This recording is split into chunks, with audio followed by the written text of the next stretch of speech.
अस्सलाम वालेकुम रहमतुल्लाहि व बरकातुहू। मैं हूँ हकीम रब नवाज़, आप देख रहे हैं देसी नुस्खे।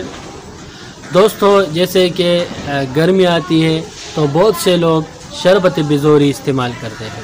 इसका इस्तेमाल करने का तरीका, कौन से मरीज़ इसको इस्तेमाल कर सकते हैं, यही जानेंगे इस वीडियो में। अगर आप चैनल पर नए हो तो सब्सक्राइब ज़रूर करें, शुक्रिया।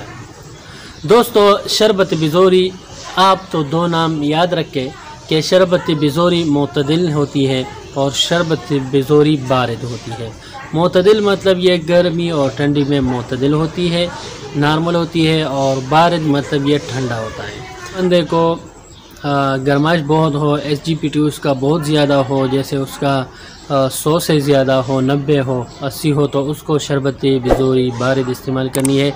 या जिसको यरकान हो तो उसको भी बिज़ोरी बारिद इस्तेमाल करनी है।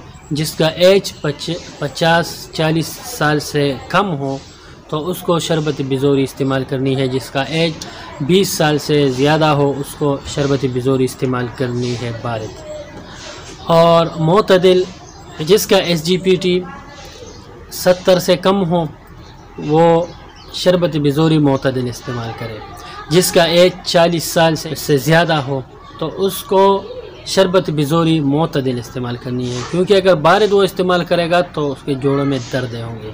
जिसको कोई ऐसी बीमारी हो जैसे अर्कुन्निसा हो, जोड़ों का दर्द हो, उसको भी शरबत बिज़ोरी मोतदिल इस्तेमाल करनी है, बारिद इसको इस्तेमाल नहीं करनी। जिसका एज 20 साल से कम हो इसको भी आप मोतदिल इस्तेमाल करें, उसको शरबत बिज़ोरी बारिद इस्तेमाल ना करें।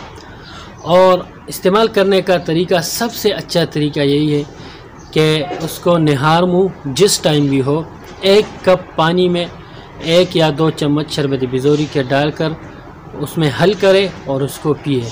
बस यही इसका इस्तेमाल है। जिगर, गुर्दे और मसाने, इसकी गर्माइश ख़त्म करती है, गुर्दे और मसाने की पथरी भी ख़त्म करती है, तो सिलसिले बौल में भी काम करती है और बुखार को भी कम करती है। और सबसे जो ज़्यादा इस्तेमाल इसका होती है वो गर्माइश को कम करने और यरकान में इस्तेमाल होती है। उम्मीद है वीडियो आपको अच्छी लगी हो। वीडियो अच्छी लगी हो तो लाइक करें, चैनल को सब्सक्राइब करें। जो भी बात पूछनी हो आप कमेंट सेक्शन में पूछ सकते हैं। मेरा नंबर भी है व्हाट्सएप का, इस पर भी पूछ सकते हैं। हकीम रब नवाज़ को दीजिए इजाज़त। अल्लाह हाफ़िज़।